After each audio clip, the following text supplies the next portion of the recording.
Whoa, what? What? It's another week, another time to talk about Kamen Rider Gotchard on this little video series known as Gather Up Gotchard. Boy, howdy, buddies. You are in for a video. That's what I'm making. Because a ton of things are in motion. And motion is named the game because this episode is a lot of action and smatterings of plot. So, the three people that showed up last time, they're being the villains going like, yes, our plan, we will summon robots and invade this dimension. As Butler shows up from the Legend Special going like, hey, look, you got mind wiped and mind whammies, but we need to deal with some things because the hundreds are here. And Hotaro's memory got wiped. And so they're just trying to figure out a plan. And they go confront the three generals. And they're all big and cocky. They have cool costumes and everything. But then they henshin into Eternal Dark King Kiva. I can't remember the exact. It's the second form of Kiva, but the evil version. You know, somehow even more goth. And Glare or Gazer. It's one of the bad suits from Geats. And everybody kind of like breaks up and get into their little fight situations. And yes, we have confirmation that Laxus can use Valvarad, which is dope. That's cool. She gets to fight some more and do some things. So the way it's panning out is Laxus and Valvarad is beating a bunch of the minions. Spanner and Rene are transformed and fighting Glare and the woman, and Hotaro is off trying to deal with the other two, and it's mostly just dealing with Eternal right now, and Dark Kiva's kind of like playing ball too. No, you know what? I'd say he's fighting both of them at the same time. Yeah.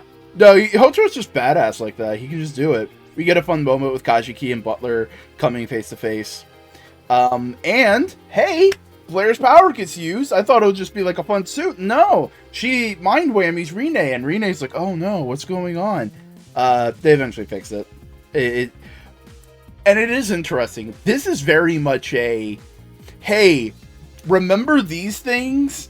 We're doing it again, but we can't exactly do it all the same way, so we're gonna fudge a little bit. And I think the fudging's fun. Like, in Geats, you remember how, like, the mind control stuff was the helmet gets replaced with one of the shoulder pauldron things? You can't really do that with Majade's costume, but you can darken the eyes. You can do that, you know. But everyone's in their fights, doing the best they can. But Rene and Valvarad are in a little bit of a pickle when full on Clotho comes in, gives a little bit of help. Does she help? I can't remember. Jesus, what is wrong with me? Memory ain't great, buddy.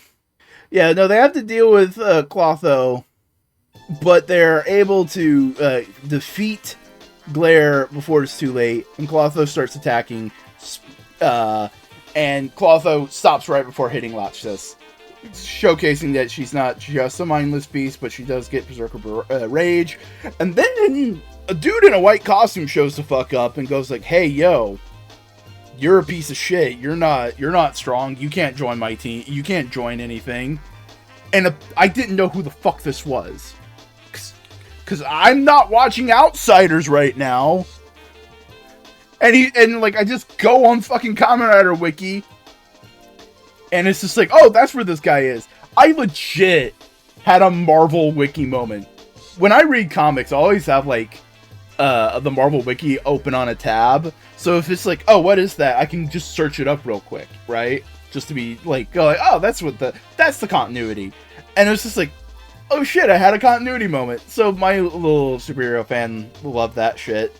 He just shows up, says a cool line, and she transforms again, and he basically kills her. And it's just like, shows up, does nothing, be badass, I guess. But Hotaro is really going at after the Eternal and Dark Kiva guys, and they're just going like, "Ha, we're bad guys," and all the crowd around them just starts cheering on because he's a Kamen Rider, and that's what happens when there's a crowd in Kamen Rider. You cheer on the Kamen Rider. He transforms and he kicks their ass. It's fun. It's great. It's badass. But Dark Kiva's like, "Fuck you. We're just gonna invade the world anyway. Everything's complete." And that's when Legend shows up and he just goes like, "Sup, bitches? I defeated all the robots on the other side of the portal. They can't invade anymore. Yo, what's up, Hotaro? Haven't seen you a bit. You can't remember me." And Dark Kiva guy's just like, "Fuck you!" And we this feels like it was very much like, oh, we can't get the actor for Decade. Let's just make a new guy, because it is literally, he goes through the first 10 Heisei writers in order, beating a bunch of moves in a fun little sequence. And here's another bit of that, like, oh, we can't exactly do things, so we have to play within budget a little bit, and we have to cheat for the camera. Because Agito has little actuated horns on his helmet, but they just have, like, a static stunt helmet for it. So what they did is they panned up the camera and they play the sound effect right before you see the horns. So it's just like you can fudge it that they expanded out and everything. It's a fun little action sequence. It's cool to see the suits and be badass, but they beat Dark Kiva dude, and the day is saved, and Legend's just kind of there. And from the preview, it looks like he's just gonna be here for a few episodes. Alright. So, a lot of action, mostly action, very little plot. We just get a little bit of like, hey, the Abyssals are doing some stuff. We're wrapping up the Legend stuff. We'll get wrapping up, maybe not, who knows. Oh yeah, by the way, Outsiders is a thing. So, Outsiders is canon. It's not just some weird spin-off goofy bullshit we're doing on the side. It's like, no, it's okay. Thinking about it this way, earlier on in Gotchard, I was going like, oh, this feels kind of like a throwback, like it's like going, it's like double and O's and all that kind of stuff, you know, that vibe. And I'm sitting here going like, you know what? This is just continuing that vibe, because back then those guys had the Foundation X. And what are they in, like, they're doing some things here, and Outsiders is related to Foundation X, and this is like weird side material. This is like the soccer episode of Gaiam. It's weird, it's wacky, but on to some more substantive material. So there is a ton of things going on here thematically. Light on plot, but there is some thematic elements over here, right? So fundamentally, the hundreds are here to break focus. They are here to break the focus of the show. If you are bitching and moaning about, oh, we're already in the middle of a plot, what the fuck is this good stuff doing here? It's like, yes, this is kind of the point, in my opinion. The hundreds are there to like break the focus and basically just present the theme with heroes and villains. A little bit just like, here you go, so we can not necessarily play with it, but just, we want something a little breather before we ramp up into that. Because fundamentally the heroes find the resolve in the people they're trying to protect. The heroes come to each other's aid and whatnot. And the villains have no regard for anybody else but themselves. Like, you know, they don't do teamwork. They only care about themselves. They don't care about other people. And we see that with several villains going through here. The 100 and their ultimate plan, Abyssals and their plan. And it's not perfect, but I do think the suits did try to back up that thematic element. Because their abilities are informed by their apathy, right? And Legend will probably lend some more thematic weight in the upcoming episodes. So this was a fun episode. I wouldn't say it was like great or perfect. It was fun. It had a lot of fun action. It had a lot of fun. It's nice to see the old suits again. It's There was some good comedy bits. It was shot well, acted well. It was a fun little episode. It was good. I liked it, you know. Butler and Kajiki having that little moment was fun. But, you know what else was fun? Following me on the internet. Social medias, YouTube. Like, comment, subscribe. Click the bell. Do the things. Go support me on Patreon if you like content like this. I put out exclusive podcasts and commentary tracks on older videos and so on and so forth. Little as $1 a month, you can get exclusive videos and early access to the big scripted videos. But that is not the end of this video. We still have some more things to do. We got to talk about the comments. First up, from ZX. Yeah, no, this episode was kind of crazy. It was hectic, you know. A lot of things happened, but a lot of things happened in this one episode that can just kind of be summed up as bad guys from the Legend Special show up, everybody fights them, we win. The good guys win, right? That can be how you sum up the episode, but there's a lot of little tiny elements that can inform it. The Clotho bit was interesting to inform the next few bits. The Atropos intro at the whole onset, Legend now being in this universe, at least for one more episode, give or take. But yeah, no, Clotho not getting a redemption is great, but like regressing is it's fun. It's nice to see. And yeah, but there's still plenty of time left. There's plenty of time left in the show to get that redemption, you know. Next up, from just some random guy. Yeah, I can see the Abyssal King being the final boss of the season. I personally am holding out a little bit of a flame of hope that Greyon is going to show back up and like fuse and be the big bad somehow.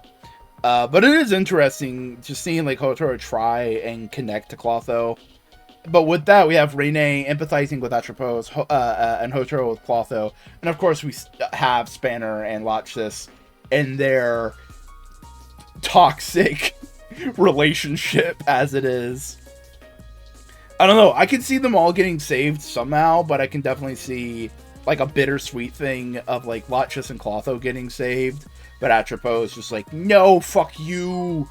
Bleh. And letting herself fade away kind of thing. But something bittersweet like that. Next up, from Fish Pop. Yeah, it was always a matter of when, not if, when it came to homunculi being in the show.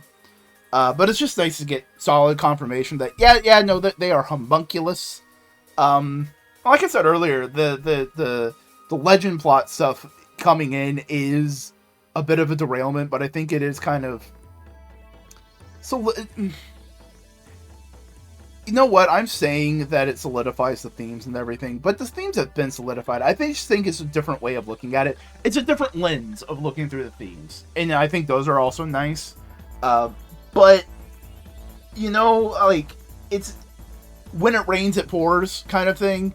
Like, shit's already whack, and now there's just like, oh, fuck, we got another thing to deal with. Shit, they just don't get a break, and I think that's interesting. And I was more talking about, like, yeah, they are old suits, but new people. And I was just more talking about what those suits themselves represent. But, finally, from Esconde. Yeah, it's pretty cool to see Sabimaru use the binding technique Minato has been using and just kind of go like, yeah, no, I've been studying the teacher. It's nice to see how teaching impacts a student like that. And Clotho really did need this episode. Like, we got a lot of great development because she's just been the muscle for a while. But getting the depth, getting to get into her mind, and you're just really showcasing her interacting with another character outside of just trying to punch them is good. And also shows Hotaro's emotional maturity as well. But looking at Dread, like, in my brain, each form of Dread kind of, like, belongs to a very specific person. So, like, the base form of Dread is Sabimaru. And just the fencing version is Minato, right? 2 is very much Clotho. And 3, with all of them, is Greyon. Like, it works. And Clotho's suit also just, new suit, just looks great. And time to put her in the Toku Pantheon of great bad guy lady costumes. There's a lot of interesting things going on. This episode was a tiny bit of a derailment. It wasn't perfect, but it was fun nonetheless. And you know what? Sometimes fun nonetheless is all you need. And I hope you have a good day. Big thank you to my Patreon supporters, Esconde and Scott Firestein.